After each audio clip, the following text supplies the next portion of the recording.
Di ba, iba talaga ang itsura ko pagka politika. Oo. Pag politika talagang, siyempre, dala mo yung problema ng bayan, iba yung bigat nun eh.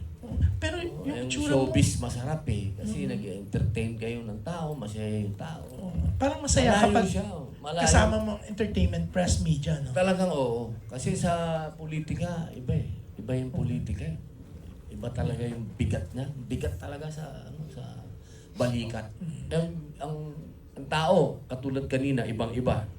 Pag pupunta ka sa political event, hindi ganun ka-warm ang tao. Tinitingnan ka, sinusukat ka. Pagka showbiz event, iba eh. Niyayakap ka ng tao, pati yung picture taking nyo, iba. Napakasarap ng buhay natin. Kaya sana alagaan natin ng show business. At na ako'y nananawagan din dun sa mga ibang kasama natin na tulungan nyo ako. Kasi marami akong panukala.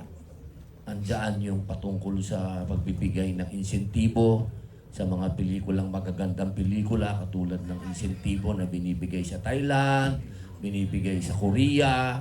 Sana tulungan nyo akong pumasa yung mga panukala na yon. Katulad nung panukala natin na magkaroon din tayo ng sarili nating medical card. Sana yun ang mga tulungan ninyo. Huwag yung nakikita ng tao tayo-tayong nag-aaway sa politika. Dapat sana may isang direksyon tayo pagdating sa mundo natin. Tulungan natin yung industriya. Tsaka yung tax ng artista. It's so nice, no?